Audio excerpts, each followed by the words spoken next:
Le JT Foot Mercato avec Parions Sport en ligne. Votre premier pari est doublé jusqu'à 90 € de bonus et 10 € de crédit avec le code FM10 en vous inscrivant via notre lien.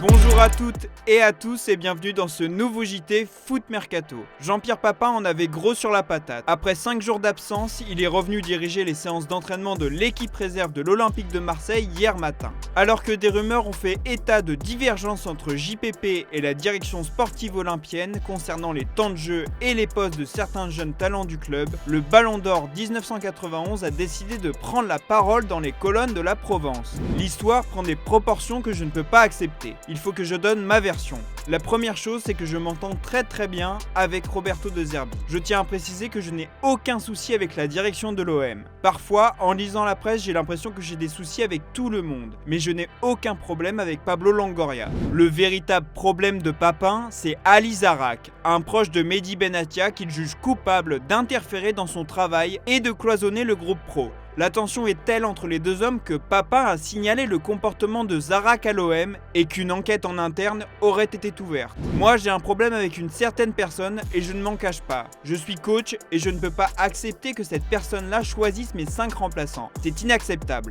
Le Paris Saint-Germain recevra le Racing Club de Lens au Parc des Princes ce samedi à 17 h pour le compte de la 10e journée de Ligue 1. Leader du championnat, les hommes de Luis Enrique auront à cœur de continuer sur leur lancée en championnat, eux qui n'ont toujours pas connu la défaite en Ligue 1 cette saison. Pour cette rencontre face aux Lensois, le technicien espagnol pourra compter sur l'ensemble de son groupe, excepté les absents de longue date, Presnel Kimpembe, Gonzalo Ramos et Lucas Hernandez. Après la fessée infligée au Vélodrome, le PSG se doit de confirmer face aux hommes de Will Steele. Pour ce match, Parions Sport en ligne vous double votre premier pari jusqu'à 90 € de bonus et vous offre 10 € de crédit avec le code FM10. Comme d'habitude, pour vous aider, les pronos de la rédac. Pour Alexandre, le PSG devrait s'imposer 2-1 au Parc des Princes. Du côté de Stéphane, on mise sur une victoire plus large sur le score de 3-1. Et pour finir, Valentin voit un match enlevé avec un PSG qui finit par l'emporter sur le score de 3-2. Bien sûr, pour le petit pari fun, je vous propose un but de la pépite Seny Mayolou avec une cote à 5. Ce n'est un secret pour personne. John Textor souhaite vendre ses parts de Crystal Palace. Le patron de la galaxie Eagle Football, en quête d'un nouvel actionnaire depuis plusieurs semaines, a reçu une offre d'après The Daily Mail. Une proposition estimée à 273 millions d'euros a été faite par Sportsbank, un groupe d'investisseurs émanant d'Amérique du Nord, du Canada, d'Europe et du Golfe, pour prendre 45% des parts de Textor au sein du club londonien. Toujours selon le média anglais, 2 autres candidats sont aussi intéressés par le rachat des parts de Textor à Palace. N'hésitez pas à vous manifester si l'envie vous vient d'investir dans un club de Première Ligue. Le dossier Vinicius agite le Real. Après l'épisode du Ballon d'Or, le numéro 7 de la Casablanca a vu tous ses plans être chamboulés. Alors qu'il prévoyait de demander le plus gros salaire du Real Madrid en 4 sacres, il a également vu une prime de plus de 1 million d'euros incluse dans son contrat lui passer sous le nez. Dès lors, les hautes sphères de la Maison Blanche s'activent pour tenter de consoler leurs protégés. Comme évoqué dans notre JT de la veille, le board merengue souhaite offrir un nouveau contrat à son ailier gauche, 1 an seulement après l'avoir prolongé. Une proposition à laquelle l'intéressé n'a cependant toujours pas donné suite. La porte s'ouvre donc pour de nombreux cadors européens, alors que l'Arabie Saoudite est, elle, plus que jamais à l'affût. Selon nos dernières informations, le gouvernement saoudien, déterminé à l'idée de le placer à Al Hilal, s'est même d'ores et déjà déplacé à Madrid pour rencontrer le joueur de 24 ans et lui présenter un projet totalement dingue. Toujours d'après nos indiscrétions, les Saoudiens ont également fait une offre aux Brésiliens, à savoir un contrat de 4 saisons assorti d'un salaire annuel net encore jamais perçu sur la planète football. Une offre historique qui ferait donc de Vinicius Junior le joueur le mieux payé au monde,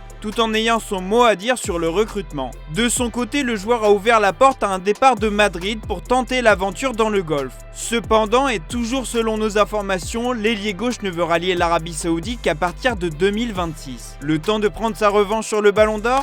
L'aventure brésilienne de Dimitri Payet ne prend pas la tournure espérée. Depuis plusieurs mois, le milieu offensif français de Vasco da Gama ne cesse de se faire descendre par les médias brésiliens. Avant son doublé inscrit le 29 octobre dernier contre Bahia, l'ancien pensionnaire de la Ligue 1 affichait un faible bilan comptable d'1 but et d'1 seule passe décisive depuis le début de la saison 2024. De quoi provoquer la colère des supporters du Vasco et relancer les rumeurs d'un possible départ anticipé dès cet hiver, alors que Payet est sous contrat jusqu'en juin 2025. mais tout peut encore changer. Globo Esporte nous apprend que le joueur qui vit seul à Rio de Janeiro a reçu la visite de sa famille juste avant le match contre Bahia. Et visiblement, ça a eu son effet. Auteur d'un doublé, le Réunionnais a réalisé, selon la presse locale, son meilleur match depuis son arrivée. Pour le moment, il faudra au Vasco plus d'un match de ce calibre de sa part pour que les tensions disparaissent. Mais Dimitri Payet est prêt à se battre comme il l'a confié à ses coéquipiers. Il était heureux cette semaine, il nous a dit qu'il allait rester. C'est un joueur très important et je pense que c'est une très bonne chose pour nous,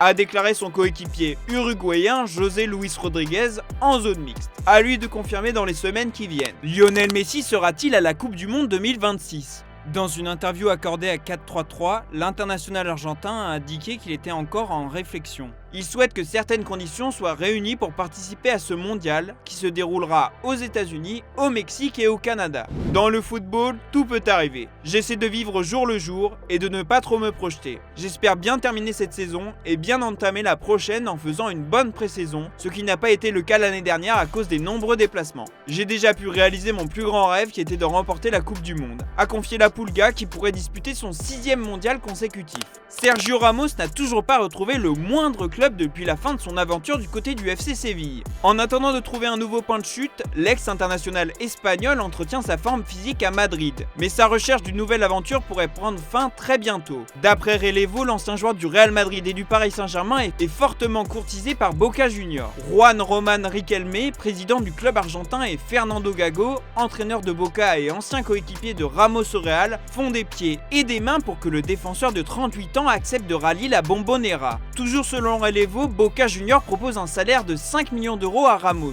bien loin des 11 millions d'euros que ce dernier percevait à Séville.